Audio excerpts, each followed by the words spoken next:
오늘 우리에게 주시는 하나님의 말씀은 마태복음 24장 36절에서 44절까지의 말씀입니다. 마태복음 24장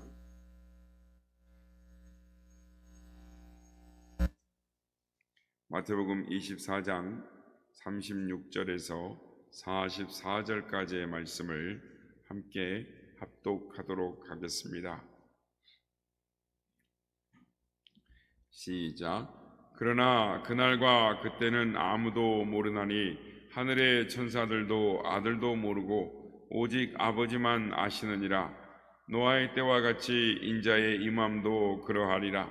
홍수전에 노아가 방주에 들어가던 날까지 사람들이 먹고 마시고 장가들고 시집가고 있으면서 홍수가 나서 그들을 다 멸하기까지 깨닫지 못하였으니 인자의 임함도 이와 같으리라. 그때 두 사람이 밭에 있음에 한 사람은 데려가고 한 사람은 버려둠을 당할 것이요 두 여자가 맷돌질을 하고 있음에 한 사람은 데려가고 한 사람은 버려둠을 당할 것이니라. 그러므로 깨어있으라. 어느 날에 너희 주가 임할는지 너희가 알지 못함이니라. 너희도 아는 바니 만일 집주인이 도둑이 어느 시각에 올 줄 알았더라면 깨어있어 그 집을 뚫지 못하게 하였으리라. 이러므로 너희도 준비하고 있으라.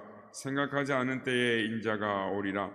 충성되고 지혜 있는 종이 되어 주인에게 그 집 사람들을 맡아 때를 따라 양식을 나눠줄 자가 누구냐?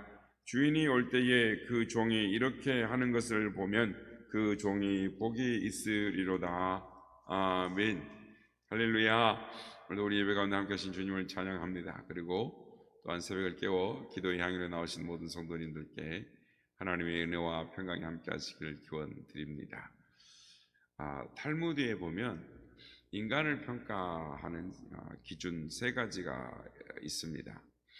히브리어로 키소, 코소, 카소라고 하는데 키소는 돈주머니라는 뜻으로 이 돈을 어떻게 사용하느냐에 따라 그 사람을 알 수가 있다. 또 코소란 술잔을 뜻하는데 그가 즐거움을 어디서 구하는가에 따라 그 사람을 알 수가 있다. 그리고 카소는 노여움이라는 뜻인데 이 자신의 감정을 잘 다루는 사람, 그러니까 자신의 감정을 어떻게 조절하느냐에 따라 그 사람이 어떤 사람인가를 알 수 있다. 그러니까 그 사람의 사람됨을 알 수 있다라고 말을 합니다. 여러분의 키소, 코소, 카소는 무엇입니까? 어떠합니까? 오늘 우리의 신앙에도 중심이 있습니다. 즉 신앙됨이 있습니다. 그것은 정말 신앙인 것입니다. 그러니까 예수님이 다시 올 때를 기다리는 것입니다. 오늘 보면 44절 말씀에 보면 이러므로 너희도 준비하고 있으라. 생각하지 않는 때에 인자가 오리라 라고 말씀합니다. 예수님께서 오늘 말씀을 통해서 종말에 관련된 이 비밀스러운 현상을 알려주려고 하시기보다는 종말을 맞이하는, 종말을 대해 준비하는 성도들의 이 자세에 대해서 교훈을 하는 데에 역점을 두고 계시는 것을 볼 수가 있습니다. 주님의 재림을 기다리는 삶은 이 자신의 감정이나 환경에 이끌려 살아서는 안 됩니다. 전혀 예상하지 않을 때 주님이 오시기 때문에 준비해야 되는 것입니다. 그러므로 기회가 주어졌을 때 놓치지 말고 꼭 붙들어야 하는 것입니다. 그러므로 언제 주님이 재림하실까에 대한 관심을 갖는 것이 아니라 어떻게 재림을 준비할 것인가에 대해서 더 관심을 가져야 하는 것입니다. 그날 그때가 아니라 어떻게 그날을 준비할 것인가, 거기에 마음을 더 두어야 하는 것입니다. 그렇다면 우리가 어떤 자의 모습으로 주님의 재림을 준비해야겠습니까? 주님이 오실 때가 가까이 왔음을 깨닫고 주님의 얼굴을 배울 준비를 해야 하는 것입니다. 1세기에 초대교회가 능력 있는 교회, 생명력 있는 교회가 되었습니다. 소수의 사람들이었지만 로마를 복음하였고 세계를 살려냈습니다. 도대체 그 생명력이 어디에서 나왔습니까? 바로 주님의 재림에 대한 이 종말 신앙이었습니다. 그들은 아침에 눈을 뜨면서 주여 오늘입니까? 밤이 되면서 주님 오늘 밤에 오십니까? 그들은 만나고 헤어질 때마다 마라나타라고 인사를 하고 헤어졌습니다. 그러니까 주님께서 다시 오십니다 라고 인사를 했다는 것이죠. 초대교회 성도들의 삶은 마지막에 대한 이 긴박감이 있었습니다. 핍박이 오고 고난이 생겨도 문제가 되지 않았습니다. 종말이라는 희망의 빛에서 오늘을 바라보기 때문에 소망이 있고 희망이 있었던 것입니다. 교회사를 보면 이 진지한 영적 부흥과 도덕적 각성은 어느 때에 시작되느냐? 한결같이 종말론적인 믿음 운동이 일어났을 때 부흥이 일어나고 도덕적 각성이 일어났던 것입니다. 성도 여러분, 종말론이라는 것은 시한부 따위 같은 종말론을 말하는 것이 아닙니다. 이 땅에서 사는 우리의 시간이 길지 않다라는 것을 깨닫는 것입니다. 최후의 심판대의 관점에서 심판대 설 것을 생각하면서 오늘의 삶, 오늘을 평가하는 자세, 그것이 종말론적 삶이다라고 할 수 있습니다. 오늘 본문 39절 말씀을 보면 홍수가 나서 그들을 다 멸하기까지 깨닫지 못하였으니 인자의 임함도 이와 같으리라 라고 말씀합니다. 그러니까 예수님께서 말씀하시는 홍수 비유의 초점은 노아 시대의 사람들이 준비하지 못했다, 준비되지 못한 모습을 거기에 맞춰놓고 계십니다. 그러니까 먹고 마시고 사는 일에 바쁜지라 홍수가 나서 죽기까지 깨닫지 못했다라는 것입니다.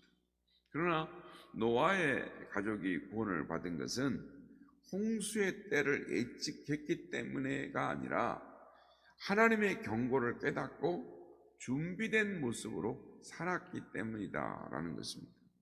노아 시대의 사람들은 현실적인 것의 문제에 즉 마음을 쏟았습니다. 내세적인 것에 대해서는 전혀 관심을 두지 않고 살았습니다. 여러분, 시대의 징조를 보지 못하는 것이 불행인 것입니다. 불시에 임할 인자의 날에 멸망당하고 말 것입니다. 인자의 때는 운명이 둘로 나뉘는 것입니다. 하나는 데려감을 당하고 하나는 버려둠을 당하는 것입니다. 그러므로 무슨 일을 하는가의 문제가 아니라 이 준비하고 있는 모습에 달려 있는 것입니다. 재림의 때는 계산하여 아는 것이 아니라 깨달음으로 알아야 하는 것입니다. 오늘 이 시대의 사람들은 예수님의 재림의 때가 가까이 왔음을 알아야 하는 것입니다. 오늘 본문에 나오는 이 홍수 노아의 비유는 심판의 때를 깨닫지 못한 사람들의 이야기인 것입니다.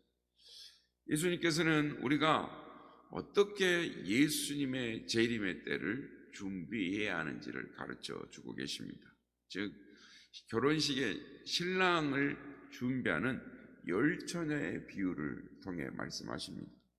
마태복음 25장에 나오는 이 열처녀의 비유는 주님의 때, 재림의 때를 준비하는 사람들의 이야기인 것입니다.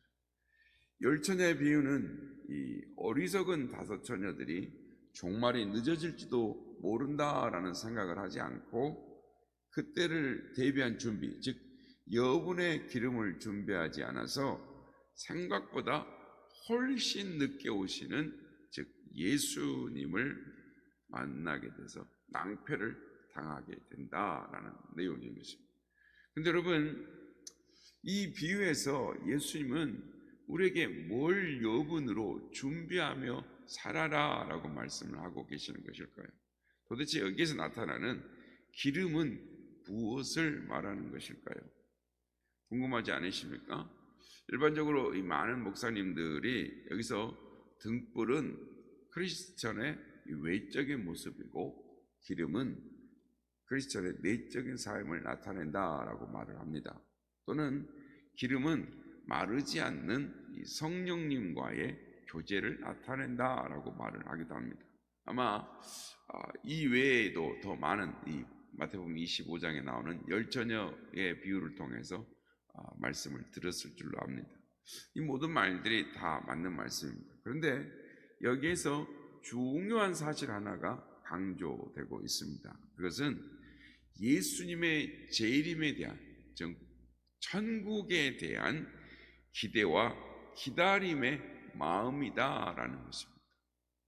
그러니까 예수님이 재림하실 때 사람들 마음속에 천국에 대한 기대와 예수님의 재림에 대한 기대가, 즉 기대하는 마음이 없다라는 것입니다. 그게 문제인 것입니다. 왜냐하면 당시의 상황을 고려해 볼 때 신랑 신부를 맞으러 나가는 이 들러리 처녀, 또 신랑 신부를 기다리는 들러리 처녀들은 여분의 기름을 가지고 가는 것이 당연한 일이었어요. 그 시대에 신랑을 맞으러 가는 들러리들은 누구나 기름을 다 준비하는 일이었습니다. 왜냐하면 그 당시의 등불은 2-3시간을 켜고 나면 꺼지는 것이 다 알고 있는 일이었습니다. 그리고 신랑 신부가 예정한 시각보다 늦어지는 일들은 전통적으로 매 다반사였습니다. 그래서 다시 말하면 중간에 기름이 떨어질 가능성이 있다라는 건 누구나 알고 생각할 수 있는 일이었다라는 것입니다. 그런데 여분의 기름을 준비하지 않았다, 즉 여분의 기름을 준비하지 않았다라는 것은 신랑 신부를 만나는 것에 대한 기대감이 없었다라고 볼 수 있는 것입니다.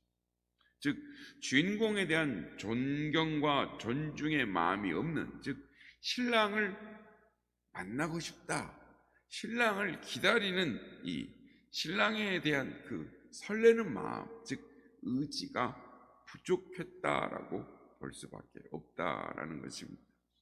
그러니까 이 말도 안 되는 이야기를 예수님은 비유를 통해 말씀을 하시는 것입니다. 그래서 이 비유를 통해 예수님이 우리에게 가르치는 것은 예수님이 늦어지시더라도 재림에 대한 소망과 기대를 꺾지 말라라는 것입니다. 오늘 당장 예수님이 재림하시면 우리가 주님을 맞을 준비가 되어져 있느냐라는 것입니다. 사실 초대교회 그리스도인들은 예수님이 오시라는 기대 속에서 살았습니다. 그래서 어려움 속에서 예수님만을 바라볼 수 있었고 고난 가운데서도 타협하지 않고 살 수가 있었습니다.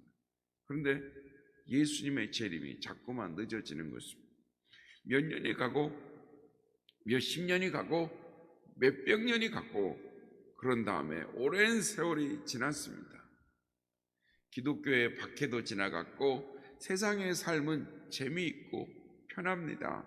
사람들 마음속에는 종말보다는 지금이 더 좋다, 여기가 좋사오니 라고 생각을 하고 살기 시작하는 것입니다. 그래서 요즘 사람들이 천국에 가고 싶다, 이런 사람을 찾아보기 어렵습니다. 좀 더 오래 살다가, 좀 더 편하게 살다가, 건강하게 장수하게 살다가 그리고 나서 보험 든 것처럼 가지, 천국까지, 이런 생각까지, 주님 나라에 가고 싶다, 주님이 언제 오실까, 예수님의 재림에 대한 기대, 천국의 기대가 없습니다. 그런데 여러분, 예수님의 재림에 대한 기대, 천국에 대한 기대가, 즉 그것을 버리는 순간 우리는 하나님께 합당한 마음을 가질 수가 없는 것입니다. 우리의 신앙은 세상과 타협할 수밖에 없고요, 세상의 마음이 갈 수밖에 없는 것입니다.